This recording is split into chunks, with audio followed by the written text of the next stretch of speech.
of the James Charles story. So after sending me that first picture of his body, explicitly, he sent me multiple after that, and I'll post them now.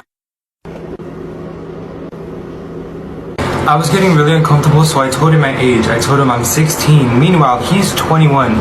He's a grown man. And then he proceeds to say, oh, but I didn't even get to see the, meaning my body.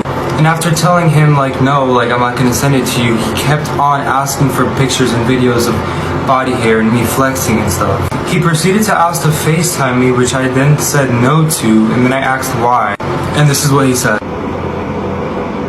It's sad to say that I can't even look up my biggest influence the same again. I've heard multiple stories about him doing this to people, but you never believe it until it happens to you. So now I'm a big believer of what James Charles does to other people, and it sucks because he has so much going for him, and he does this to himself.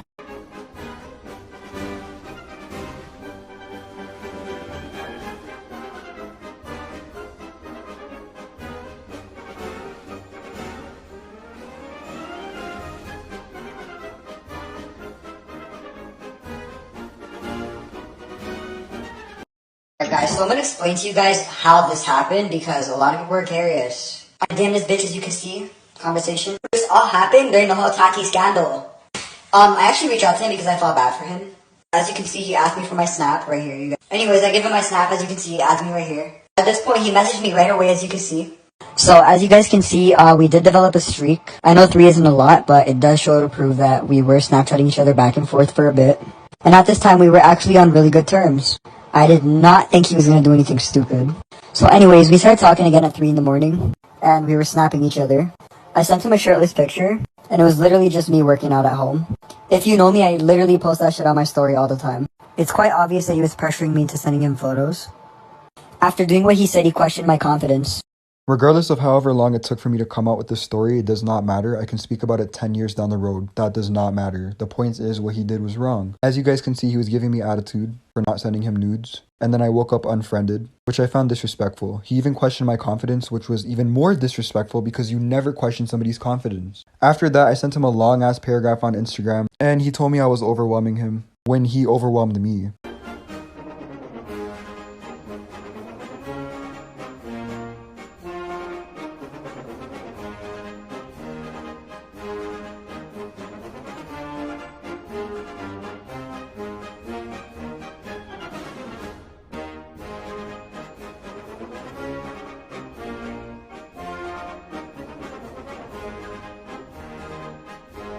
Talk to guys that live in different states and stuff, and I'm like, hey, like, why don't you come visit? And like, well, I can't afford a plane ticket. And it's like, okay, well, I can. So like, get on the plane. And like, well, I just don't really feel comfortable with that. But like, I love you and I really want to be together.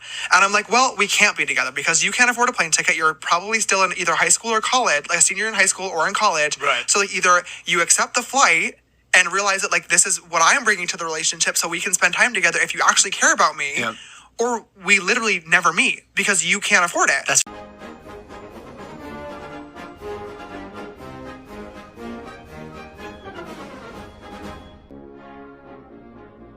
Hey, Miss Mama. Listen up, sister. I know that first video is gonna get taken down because, TikTok loves you. But I don't think you're the right person to be telling me to do my research. Cause, don't you think you wouldn't be in this situation if you did your research? I got Miss Mama pressed though, didn't I? But anyways, I have some underage people in this household, and I feel some type of way about you being in my comment section. So I'm gonna need you to exit. There's the door. Goodbye. Adios. You can even block me if you want. But, anyways. Not you actually being pressed, though. James Charles. Me calling you daddy may be getting old. You know it's not getting any older? The guys you Snapchat. The week after he admits on Twitter to exchanging nudes with a 16-year-old, which, by the way, isn't the first time he's done this. He literally, apparently, this is just all he does, is sext borderline age people. Sister. And not just a week later, he's like, hi, sisters, I made a makeup line with Chipotle. It's like nothing matters. Literally nothing changed. All this Me Too shit is just bullshit. Nothing changed. Anyway, nothing matters. James is like an actual predator on YouTube, and nothing matters. People are so stupid. Look at this tweet. It says, it does not matter they lied. It doesn't matter? Like, are you that stupid? When you meet somebody and you ask for their age and they tell you their age, you take it. You don't question it, because why would they lie? So it very much does matter. This is a grown-ass man saying this, by the way.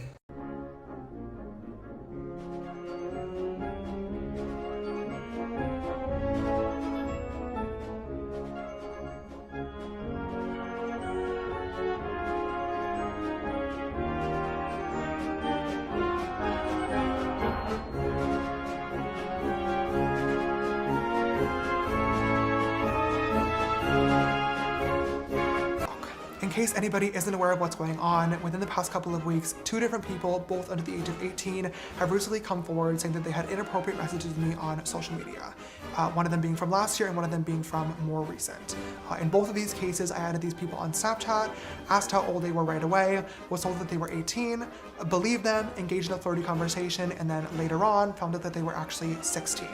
Upon finding out, I was immediately embarrassed and blocked both people. Later on, when I saw them making videos about it and those videos going viral, my immediate reaction, completely honestly, was to be really, really upset.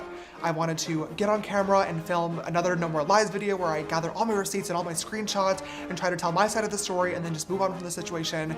And now, looking back, that was so stupid, because as I did more research on these topics and self-reflected, I realized that the receipts and the screenshots and the specific details of the interaction really don't matter, because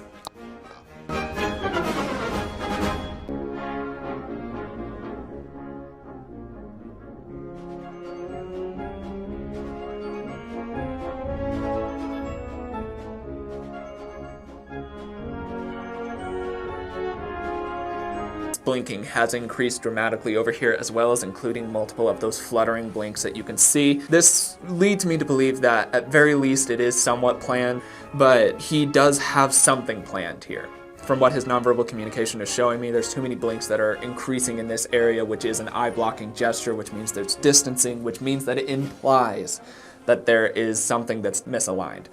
So that means that we can kind of infer from that this is at least lightly planned on some level.